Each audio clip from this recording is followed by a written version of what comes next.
Hello बच्चों, आप लोग क्लास 10 से 11th में आ गए होंगे। बहुत सारे ऐसे बच्चे हैं जो कोचिंग अफोर्ड नहीं कर सकते या जा नहीं सकते, इसीलिए मैं आप लोग का हेल्प करने के लिए आई हूँ।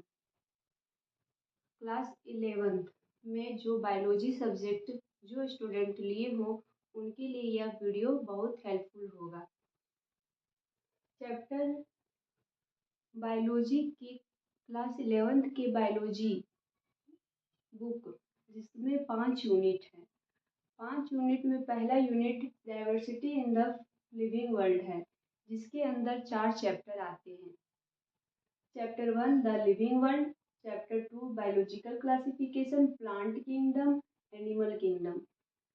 The living world, the living world एक इजी और कॉन्सेप्ट वाइज चैप्टर है जिसे पढ़ना बहुत ज़रूरी है, क्योंकि ये द लिविंग वर्ल्ड के कॉन्सेप्ट कुछ ऐसे कॉन्सेप्ट है जो ये तीनों चैप्टर में कॉमन मिलेंगे। अगर ये चैप्टर अच्छे से नहीं पढ़ा तो ये तीनों चैप्टर समझने में बहुत कठिनाई होगी।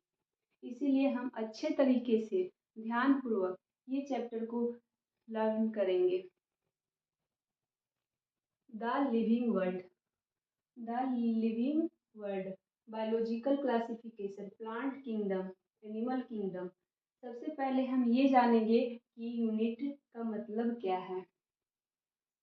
Diversity in the living world, हमारे इस लिविंग वर्ल्ड में डाइवर्सिटी का मतलब क्या होता है? डिफरेंट टाइप्स के लिविंग एनिमल। आप देखिए, अपना नज़र दौड़ाइए अब चारों ओर कि आपके चारों ओर कितने प्रकार के जीव जंतु हैं, कितने प्रकार के प्लांट है, पेड़ पौधा है। आप देखेंगी अलग अलग तरीके के प्लांट मिलेंगे आपको, अलग तरीके के जानवर मिलेंगे, अलग तरीके से स्पीसीज मिलेंगे। हमारे इस धरती पे अभी 1.8 मिलियन स्पीसीज पाए गए हैं।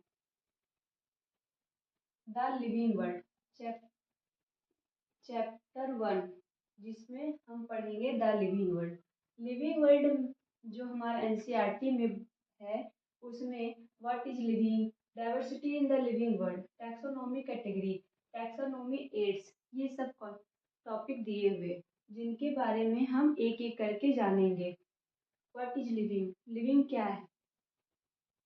व्हाट इज लिविंग, उसके अंदर हम ये पढ़ेंगे कि सेल ऑर्गेनाइजेशन क्या होता है, ग्रोथ क्या होता है, रिप्रोडक्शन, मेटाबॉलिज्म, कॉन्शियसनेस, इमर्जेंस। ये सब जानने के बाद हम diversity in the living world में आएंगे।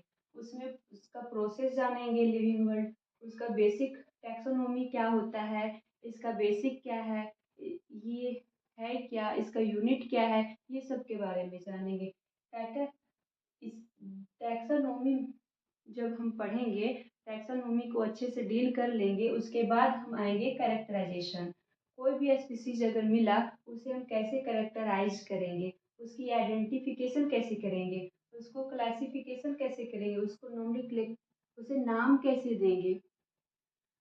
उसके बाद आएगा टैक्सोनॉमी एड्स कैटेगरीज, जिसके अंदर हम ये कॉन्सेप्ट को जानेंगे। किंगडम क्या है, फाइलम क्या है, क्लास क्या है, ऑर्डर क्या है, फैमिली क्या है, जीनस क्या है, स्पीसीज क्या है।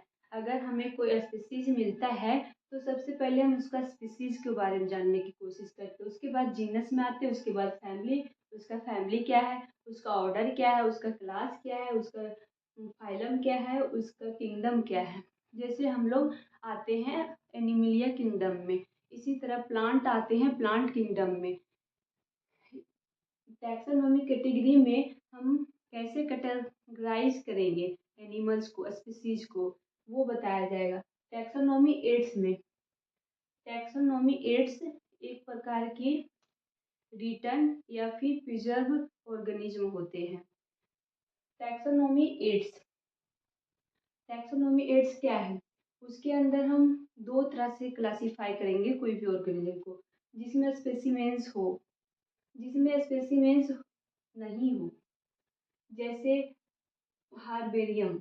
हार्बेरियम में क्या होता है, कोई भी ऑर्गेनिज्म है, कोई भी स्पीसीज है, उसे हम प्रिजर्व करके रखते हैं। हार्बेरियम सीट होता है एक, उसके अंदर प्लांट का स्पीसीज लाएं, उसे हम ड्राई किए, प्रेस करके उसे हम स्टिक कर देते और उसके नीचे नीचे कॉलम बना के उसके बारे में कुछ इंफॉर्मेशन लिखते हैं। उसकी हेल्प से हम स्टडी कर पाते हैं स्पीसीज के बारे में।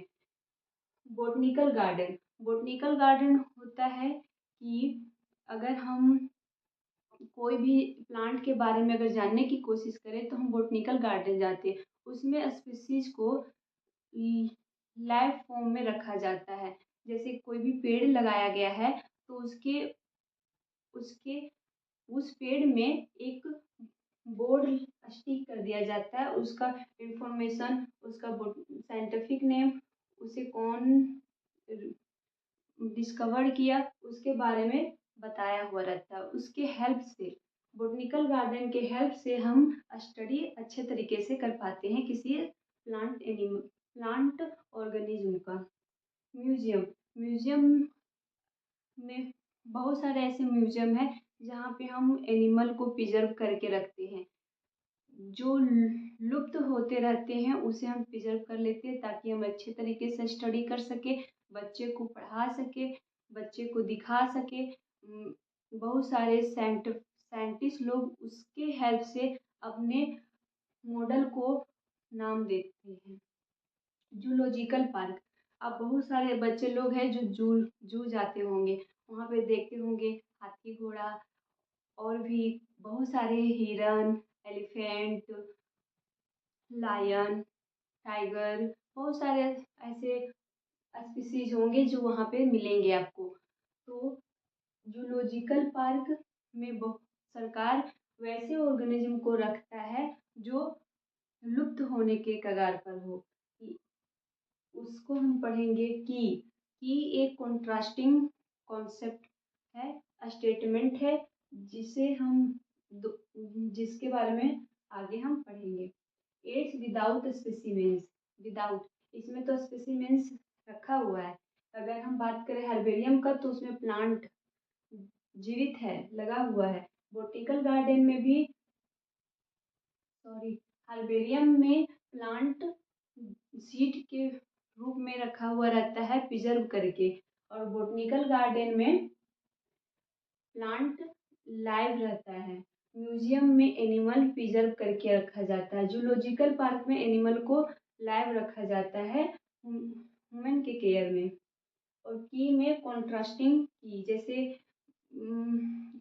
हम पूछे कि एक स्पेसिमेंस है उसमें कान था या नहीं, दो दो कॉन्सेप्ट आया, दो स्टेटमेंट आया, और हम इसमें ये भी पूछ रहे, अगर आप हाँ बोले तो वो एक अलग, वो फिर एक और कॉन्सेप्ट उत्पन्न करेगा। Aids without specimens. Flora manuals, monograph और कैटलॉग्स। इसमें ये होता है कि ये रिटर्न लिखा हुआ रहता है कि इस एरिया में कितने स्पीसीज है, इस क्षेत्र में कितने हैं, आपके आसपास कितने हैं, इस पूरे राज्य में कितने हैं, देश में कितने हैं, पूरा वर्ल्ड में कितना है, ये लिखा हुआ रूप में रहता है। स्पीसीज इसमें नहीं होता। आज हम लोग इस चैप्टर का ओवरव्यू देखें। नेक्स्ट वीडियो में हम ये पढ़ेंगे कि व्हाट इज लिविंग, लिविंग क्या है। इसके अंदर हम cell organisation, growth, reproduction, metabolism, consciousness, emergence, ये सब क्या होता है, इसके बारे में पूरे डिटेल से हम जानेंगे। लिविंग के ये फीचर हैं, और ये जो फीचर हैं वो कैसे लिविंग थिंग्स को दर्शाते हैं, लिविंग थिंग्स और नॉन लिविंग थिंग्स में कैसे डिफाइन करते हैं अपने आप को, ये हम नेक्स्ट वीडियो में देखेंगे। अगर आपको ये वीडियो अच्छा लगा हो तो आप सब्सक्राइब करना ना भूलें, लाइक एंड शेयर ज़रूर करें, कमेंट करना ना भूलें।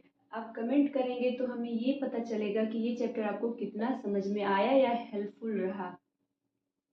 और अपने दोस्तों को भी यह शेयर करें ताकि उनकी भी पढ़ाई में मदद मिले।